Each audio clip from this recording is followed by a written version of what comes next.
Bonjour, bonsoir, chers tous, chères toutes. C'est un réel plaisir de vous retrouver dans cette nouvelle aventure intitulée Mystère christique.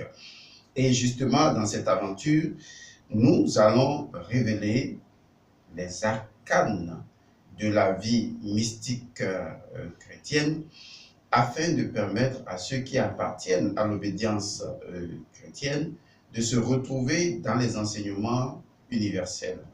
Parce qu'en fait, je vais vous dire une chose, la connaissance est une et indivisible, elle est universelle. Et en tant que connaissance universelle, transcendante, elle n'appartient ni à X ni à Y.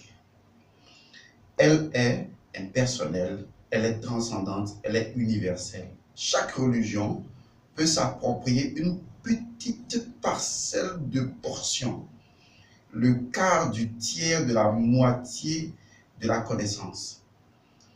Et malheureusement, beaucoup de religions, malgré leurs limitations, prétendent détenir la totalité de la connaissance. Et c'est le premier pas de l'erreur, de l'arrogance, de la vanité spirituelle. Parce qu'aucune religion ne peut détenir la totalité de la connaissance et prétendre montrer le chemin à tout le monde. Le vrai chemin, c'est vous. Vous le comprendrez au fur et à mesure de ces mystères christiques. Et vous allez réaliser ce que Jésus a dit en son temps, à savoir, le temps vient où les véritables adorateurs de mon Père l'adoreront en esprit et en vérité. Je vous salue et je vous remercie une fois pour votre confiance encore.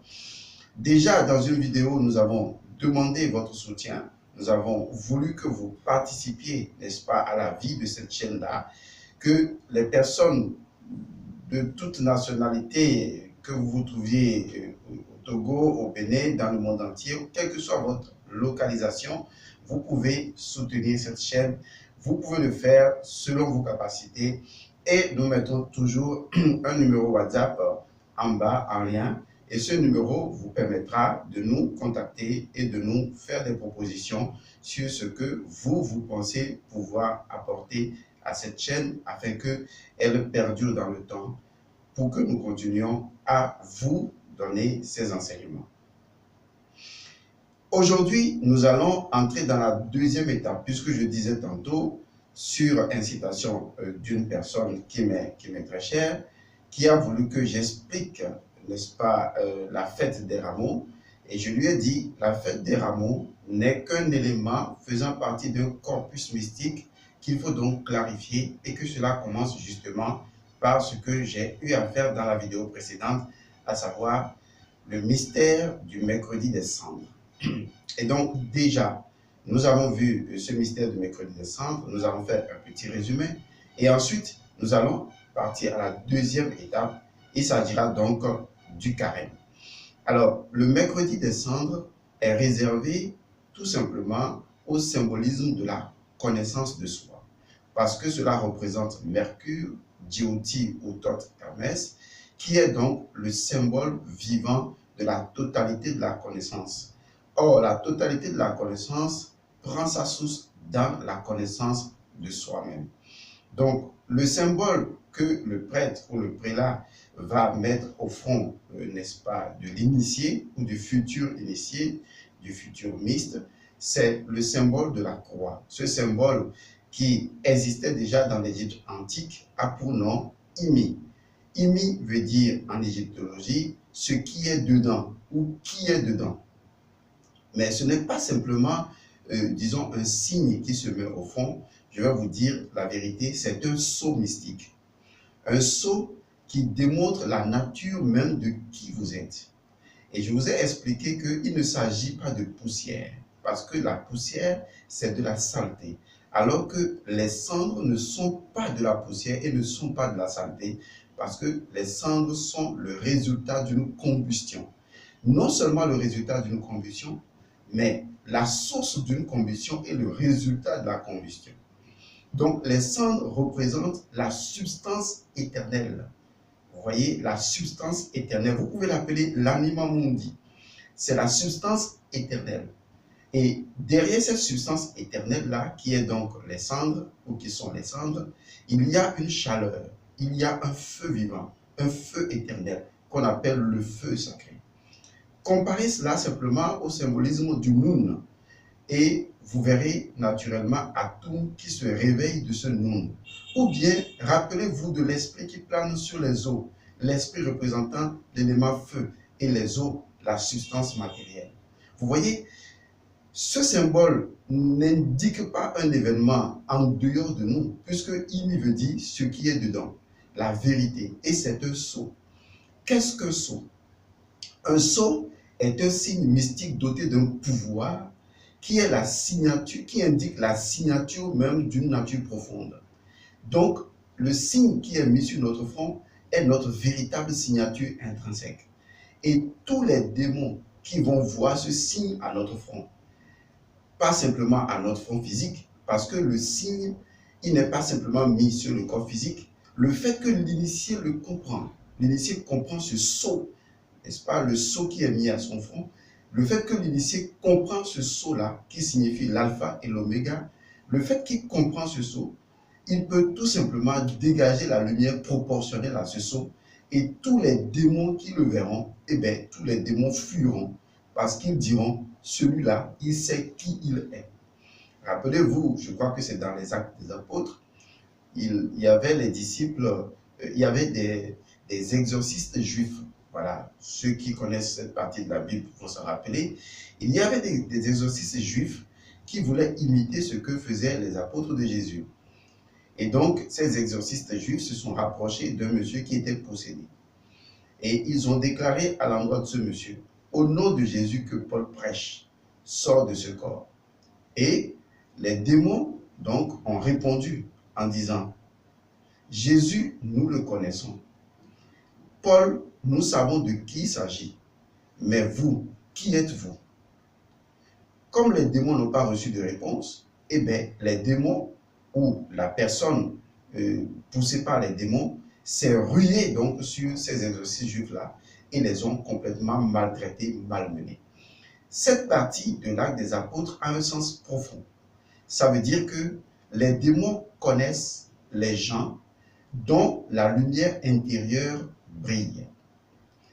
Les démons connaissent les gens qui se connaissent. Les démons connaissent les gens qui ont pris conscience de leur identité première. Lorsque vous atteignez la connaissance de qui vous êtes, les démons réalisent que vous savez que vous savez. Lorsque vous mentez à vous-même ou vous mentez au monde en disant quelque chose que vous n'êtes pas, vous appelez les démons. Et les démons vont vous torturer et vont vous punir. Parce que toute déclaration que vous faites, les démons l'entendent et ils regardent, ils disent, mais il ment. Même si le monde ne sait pas que vous mentez, les démons, les entités démones, les esprits démons, les entités invisibles savent que vous mentez. Et ces entités-là vont se ruer sur vous parce que vous avez fait une déclaration contradictoire à votre nature.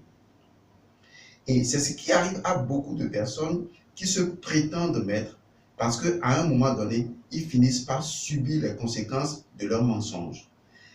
Et c'est ce qui arrive la plupart du temps. C'est pourquoi les démons disent, Jésus, nous le connaissons. Ce qui veut dire qu'ils ont vu dans le monde intérieur la lumière de Jésus se dégager sous forme du Christ ou de Osiris. Ils ont vu que Paul, sur la route de Damas, a eu l'illumination et donc a réalisé le Christ à un certain niveau de connaissance. Et donc, Paul n'est que, disons, l'envoyé du Christ. C'est pourquoi ils disent, Paul, nous savons de qui il s'agit. Donc, un envoyé du Maître, justement, et on en reviendra dans une autre vidéo, un envoyé du Maître est reconnu par le fait que le Maître lui prête son égrégore et les entités reconnaissent à travers ce Maître-là l'autorité donc de son élève. C'est pourquoi les entités ont dit, Paul, nous savons de qui il s'agit. Recherchez ce passage-là sur Internet, tapez juste les exercices juifs dans la Bible et vous allez automatiquement voir et comprendre ce que je suis en train de dire. Donc les entités ont été précises. Jésus, nous le connaissons, c'est clair.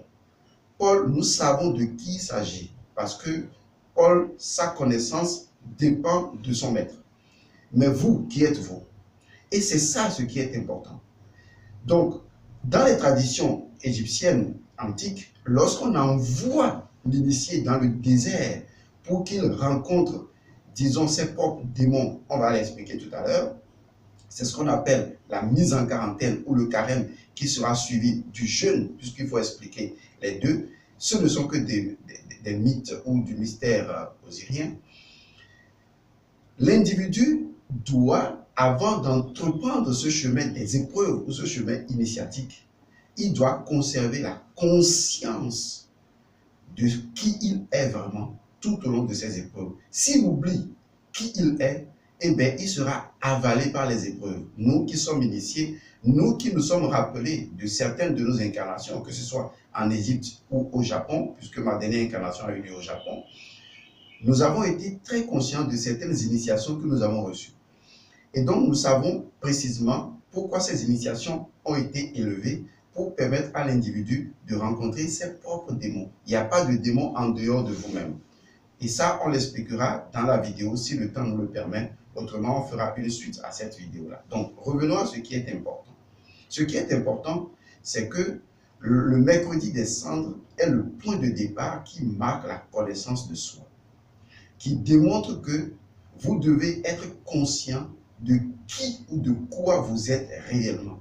Parce que vous n'êtes même pas qui, vous êtes quoi? Vous êtes quelque chose d'indéfini. Et ce quelque chose d'indéfini se résume en un binôme très simple. Le feu et les cendres. Voilà ce que vous êtes réellement. C'est pourquoi je dis que c'est une erreur, une bévue spirituelle de penser qu'il s'agit de poussière. Non, il ne s'agit pas de poussière, il s'agit des cendres. Car les cendres sont de la matière éternelle issue du corps incorruptible. Oui, notre corps, il y a un corps que nous avons qui n'est pas ce corps-là. Ceci est une forme corporelle. Il faut faire attention. Ceci que vous portez là, c'est une forme corporelle. Mais ce n'est pas votre véritable corps. Votre véritable corps, ce sont les cendres, la prima materia. À l'intérieur, d'accord, ou l'anima mundi si vous voulez, à l'intérieur duquel se trouve le spiritus mundi, c'est-à-dire le feu sacré. C'est ce binôme-là que vous êtes.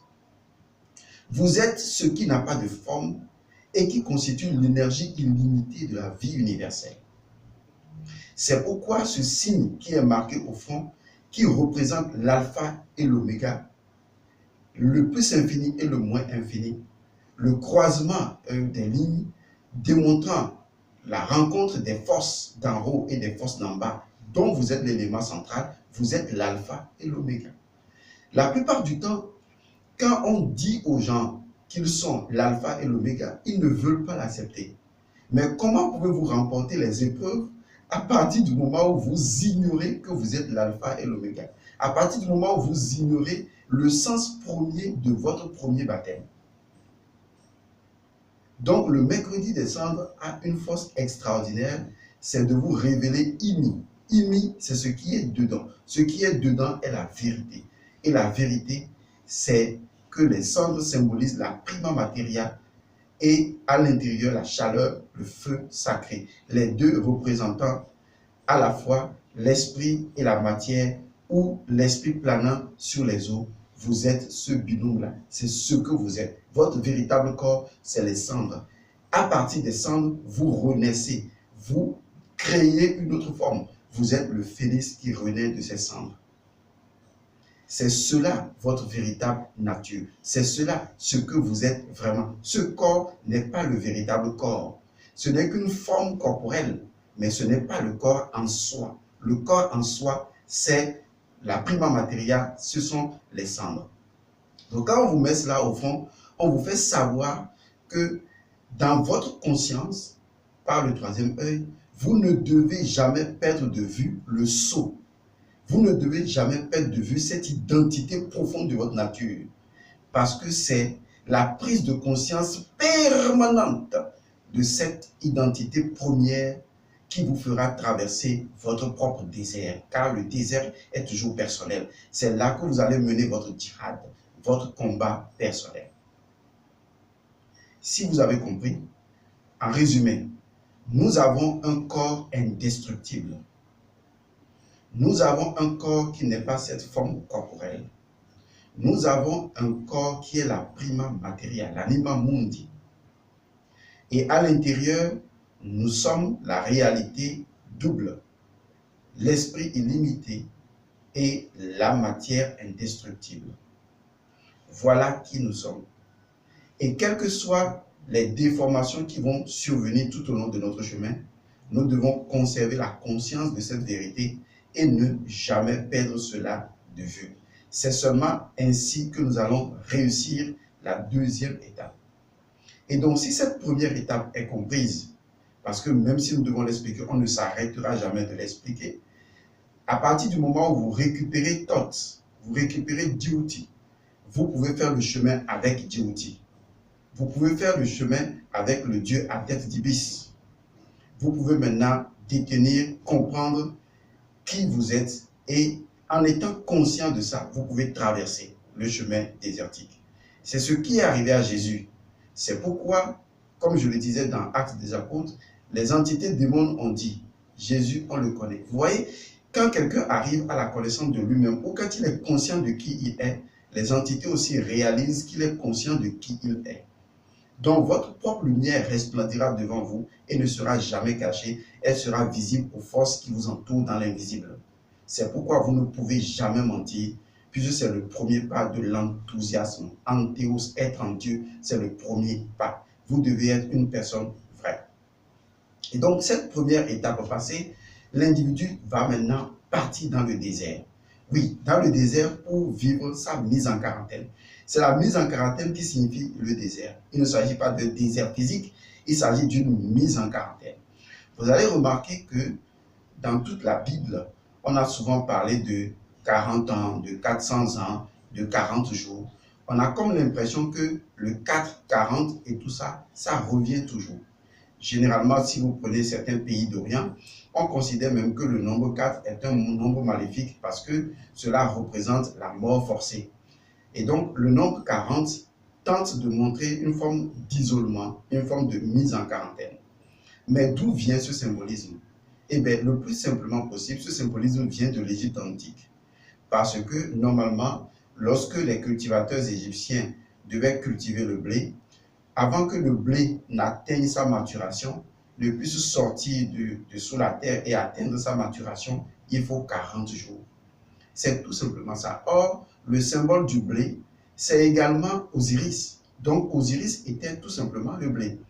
Et cela traduit également la mort de Osiris. Donc, le symbolisme qui est là est basé sur le blé. Vous le verrez quand Jésus dira même, quand je vais expliquer la troisième partie, il dira que si le blé est semé en terre, s'il ne pousse pas, il ne peut pas être récolté. Parce que justement, il faut 40 jours pour que le blé atteigne sa maturation. C'est la raison pour laquelle le nombre 40 représentait pour les Égyptiens le cycle de la transformation de soi. Et donc, c'est le signe qui montre qu'il y a une graine qui a été isolée pendant 40 jours et qui a ressuscité en fait. Donc, c'est après 40 jours que le blé commence donc à germer. Ce symbolisme métaphysique a conduit, n'est-ce pas, à l'histoire de Jésus qui aurait passé 40 jours dans le désert.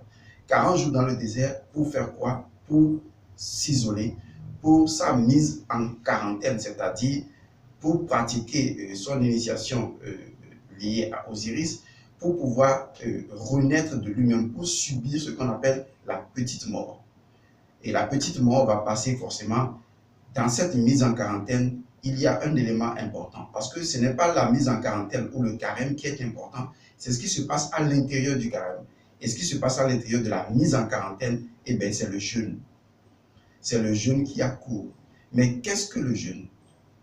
Vous voyez, le jeûne provient d'une ancienne histoire. Et cette ancienne histoire est liée toujours aux civilisations anciennes d'un individu qui, à un moment donné, a vaincu ce qu'on appelle la faim et la soif. Et donc, c'est de son nom qu'on a tiré le mot jeûne. Donc, de son nom Yayamana, vous voyez, de son nom Yayamana, qui veut dire celui qui a dompté la faim et la soif. Le mot sera donc plus tard traduit en latin et autres et va devenir jejunus. Et par la suite, ça va devenir le jeûne.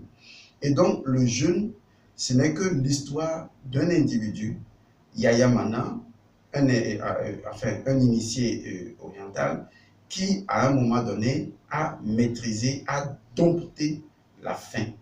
Et ayant dompté la faim, il a pu, disons, démontrer une certaine transcendance de sa nature. Et donc, pendant 40 jours, dans son isolement de la mise en quarantaine, Jésus va pratiquer le jeûne.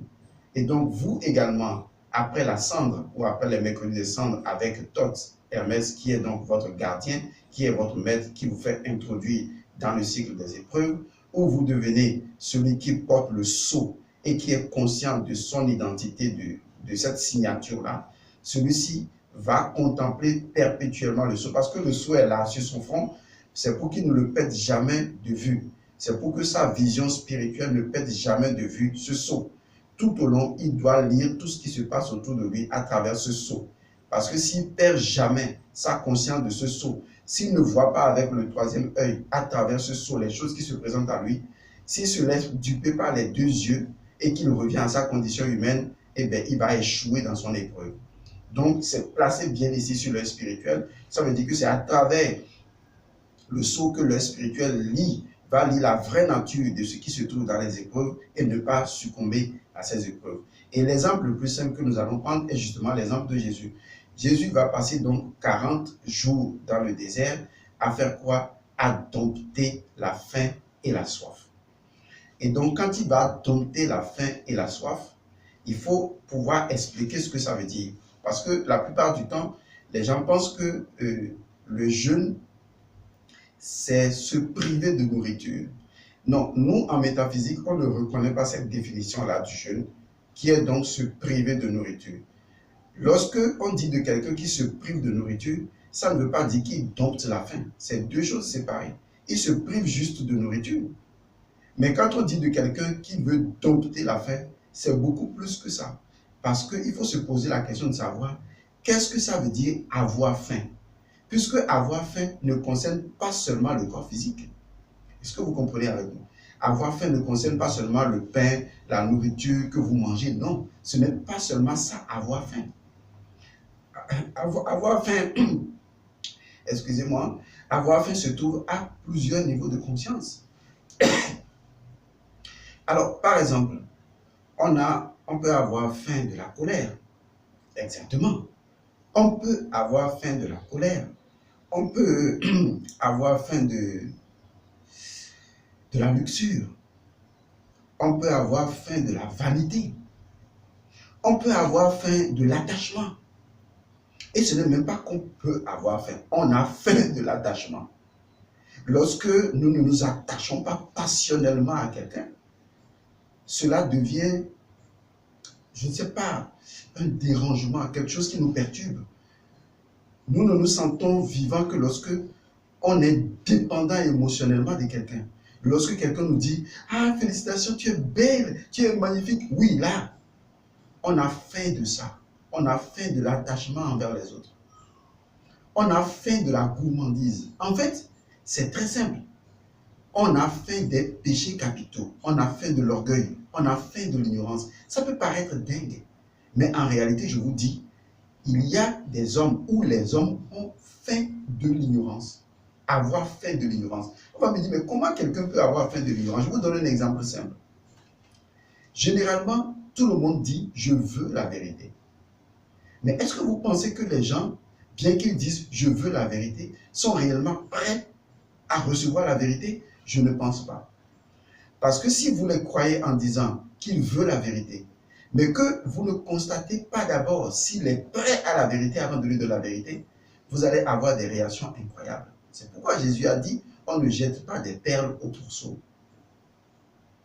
Les gens disent simplement qu'ils veulent la vérité.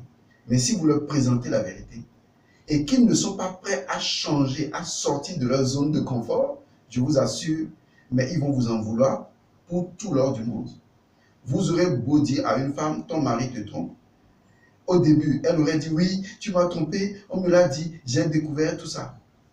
Mais après, elle risque même de vous en vouloir si son foyer était mis en péril parce que elle va dire, je préférais même ne pas savoir. Et même dans la vie de couple, il y en a qui disent, oui, tu me trompes, mais je ne veux même pas savoir. Vous voyez, les gens ne sont pas prêts à la vérité. Pas du tout.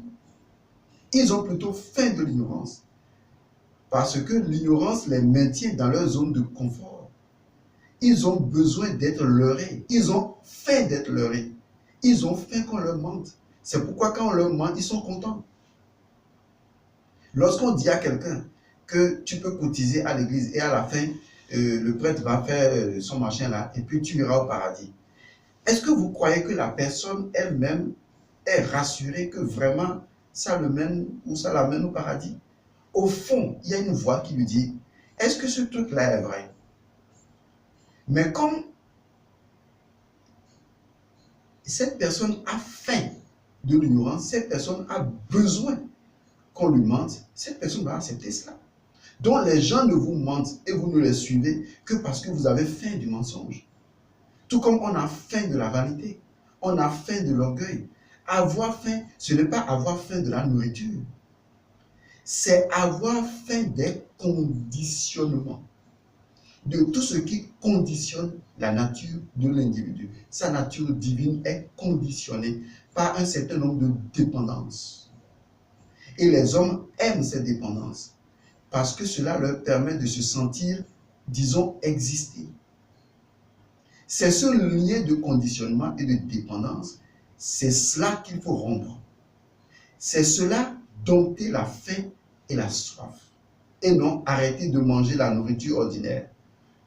Parce que beaucoup de personnes mangent, d'accord? Ou je vais le dire même autrement, beaucoup de personnes se privent de nourriture. Mais à la fin du carême et du jeûne, ces personnes ne sont aucunement transformées.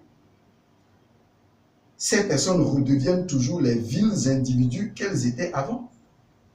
Parce qu'il n'y a pas eu réellement de transformation, parce que ces individus ne se sont pas réveillés. Ces individus n'ont pas réellement dompté la véritable faim et la véritable soif. Car la faim et la soif, c'est de dompter les conditionnements. Ce qui fait que l'entité divine est prisonnière de ce monde. L'entité divine est prisonnière de ce monde à cause des conditionnements qui vous mettent dans une zone de confort et duquel ou de laquelle vous ne voulez plus sortir du tout. Parce que cette dépendance-là, ces conditionnements vous donnent l'illusion de sécurité, du bien-être, et donc cela vous fait perdre votre nature divine. C'est à ces conditionnements qu'il faut mettre fin. Et chacun en a. Vous entretenez la colère parce que la colère vous arrange. Vous aimez la colère. Vous avez beau dire, non, je n'aime pas la colère, mais en fait, vous l'aimez. Il faut rechercher en vous ce qui fait que vous êtes colérique, ce qui fait que vous entretenez la colère. Il y a forcément une raison pour laquelle vous avez entretenu, vous continuez d'entretenir cette colère. Il y a un attachement, une dépendance à cette colère. Et donc, la mise en quarantaine, c'est la recherche de la dépendance. C'est cette dépendance de conditionnement qu'il faut rompre. C'est ce que ça veut dire Yaya Mana. C'est ce que ça veut dire dompter la faim et la soif. C'est ce que ça veut dire dompter les conditionnements. Ne plus être l'esclave des conditionnements. Et pendant 40 jours, 40 jours c'est symbolique. Ça peut être 2 jours, ça peut être 3 jours. Mais 40 jours est un élément symbolique parce que cela rappelle aux Égyptiens la durée que met le blé pour pousser, tout simplement. Et donc, ce symbolisme-là n'a rien à voir forcément avec 40 jours. Ça peut être 7 jours, ça peut varier. Mais c'est un symbole qui nous montre tout simplement que de la même manière qu'une plante émerge du sol après avoir subi sa propre nuit de l'âme, c'est-à-dire son propre désert, c'est ainsi que vous aussi, vous allez émerger de votre initiation. Car ces symboles-là rassuraient les initiés et leur permettaient de comprendre que même la graine qui est enterrée dans l'obscurité de la terre, qui est mise en quarantaine, pratique son jeûne et ressuscite après. Donc il est important de comprendre que la clé qui vous permettra de dénouer les épreuves tout au long de la mise en quarantaine et de pouvoir dominer la faim et la soif, et donc les dépendances et les conditionnements qui constituent la prison de votre âme. La clé, c'est le sceau que vous avez au fond. Le sceau et sa signification métaphysique. Car vous devez traverser la mise en quarantaine en regardant uniquement avec l'œil spirituel à travers le sceau qui est gravé sur votre esprit. Et ce sceau de l'alpha et l'oméga représente ce qui est dedans, ce que vous êtes réellement. Vous êtes la prima materia et le spiritus mundi. Vous êtes cette réalité binôme. Vous êtes, je pourrais même dire Mao si vous voulez, mais vous ne le comprendrez pas. C'est pourquoi j'ai mis cela en détail. Et au fur et à mesure de ce que je vais expliquer, vous comprendrez encore plus. Et donc cette première partie va nous introduire dans une grande révélation. Et la révélation est la suivante. Les tentations de Jésus. Vous vous rappelez, Jésus a été tenté. Le diable lui a proposé 3 choses. La première chose, c'est de transformer la pierre en pain. Vous vous rappelez? Exactement. La deuxième chose, c'est de sauter du sommet du temple de Jérusalem ou d'une montagne, et donc de sauter dans le vide. Et la troisième chose, c'est que Satan lui a demandé de l'adorer et ainsi il nous donnera toutes les richesses de la terre. Est-ce que vous avez réellement compris ces 3 tentations? Est-ce que vous avez réellement intégré initiativement ces 3 tentations dans votre vie au quotidien? Est-ce que vous savez réellement ce que signifient ces 3 tentations? Car les 3 tentations constituent les épreuves à traverser dans la mise en quarantaine. Lorsque, sous le symbole et la protection du sceau christique, du sceau osirien, du sceau intérieur de Imi, vous observez la réalité qui se dessine devant vous. Vous ne pouvez réussir à traverser les épreuves de la vie que lorsque vous ne perdez jamais de vue la vérité de qui vous êtes vraiment. Car toutes les choses que vous rencontrerez tourneront toujours et graviteront toujours autour de qui ou quoi vous êtes réellement. C'est ça, le mercredi des cendres, qui nous introduit dans la mise en quarantaine, qui va nous révéler ce qui est encore plus important, c'est-à-dire le jeûne. Dompter les conditionnements. Mais comment y arriver? Eh bien, Jésus, lui, il est arrivé à travers ces 3 tentations dont je viens de parler. Nous en parlerons dans une autre vidéo.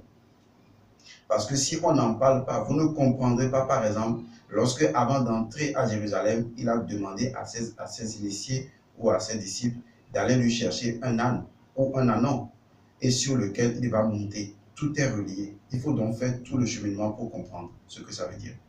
Je vous remercie et je vous retrouve à la prochaine vidéo. Comme je l'ai dit dans une vidéo, soutenez la chaîne, participez à la vie de la chaîne, aidez la chaîne, financez la chaîne. Cela vous permettra d'en apprendre plus et d'aider beaucoup de personnes à accéder à la connaissance mystique. Je vous remercie, portez-vous bien et à la prochaine.